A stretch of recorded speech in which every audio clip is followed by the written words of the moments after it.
De retour sur le plateau d'In Today's en compagnie de Marie Alantas, directrice générale d'Escaed. Qu'est-ce que c'est qu'Escaed? Marie, bonjour, vous allez nous l'expliquer. Merci d'être avec nous. Merci. C'est un plaisir de vous recevoir. Qu'est-ce que c'est alors Escaed? Je crois que ça se trouve à Aix-en-Provence. Ça se trouve à Aix-en-Provence, exactement. Donc historiquement, l'Escaed, c'est une école qui forme des étudiants dans le tourisme et le voyage d'affaires. D'accord. Donc des étudiants en bac+3 et en bac+5. Okay. Et puis c'est une école qui existe depuis 35 ans et qui a fait évoluer ses activités. Donc aujourd'hui, on propose aussi de la formation professionnelle pour aider les entreprises du tourisme à faire monter en compétences leurs collaborateurs. Des gens à se reconvertir aussi dans le monde du tourisme. Et on a lancé dernièrement, il y a 2 ans, un incubateur qui s'appelle Provence Travel Innovation. Donc on accompagne aussi des start-upers. On a un magazine B2B qui s'appelle Stratégos. Ça fait beaucoup déjà. Oui, et un événement qui s'appelle le Forum des pionniers sur lequel on fait se rencontrer 150 personnes, 150 patrons du tourisme une fois par an pour réfléchir un peu au tourisme de demain. Donc voilà, un écosystème un peu au service des ressources humaines et du partage de savoir. Donc ça fait beaucoup de monde. Combien de profils vous formez par an? Alors on forme environ 250 étudiants par an, à peu près 500 professionnels.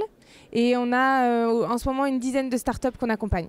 D'accord. Alors quels sont les sujets pour les plus importants que vous abordez dans cette formation? On couvre toutes les problématiques de notre secteur aujourd'hui. On le voit sur In Today's, les problématiques sont nombreuses. Donc on a toutes les problématiques qui touchent au loisir. Comment est-ce que je fais partir des clients dans des destinations et que je valorise leur expérience client dès l'avant-voyage, le pendant-voyage et l'après-voyage.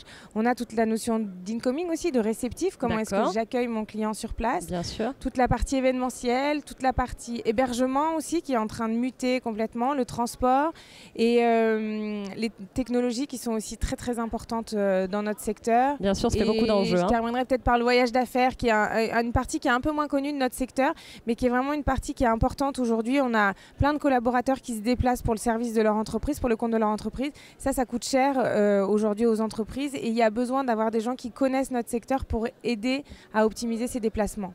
Alors aujourd'hui sur In Today's, vous animez un atelier, Marie, je crois, autour des marques, des attentes des marques employeurs, des nouvelles générations. Est-ce que vous pouvez nous dire un peu plus sur ce sujet, nous en dire un peu plus? L'idée c'est ça, c'est qu'effectivement nous on est aujourd'hui un espèce de mini-observatoire puisqu'on se rend compte qu'on voit les générations évoluer au fur et à mesure et Dieu sait qu'elles évoluent et on voit aussi les entreprises qui évoluent dans leur façon d'aller les chercher, dans leur façon de collaborer avec ces nouvelles générations. Donc l'idée de cet atelier c'est d'essayer un petit peu de montrer quelles sont les évolutions au niveau des étudiants, les évolutions au niveau des entreprises et comment comment on fait matcher tout ce petit monde. En tout cas, bravo Marie, parce que c'est un gros chantier, comme on le disait avant que vous arriviez sur ce plateau. Merci beaucoup. Merci beaucoup. Merci.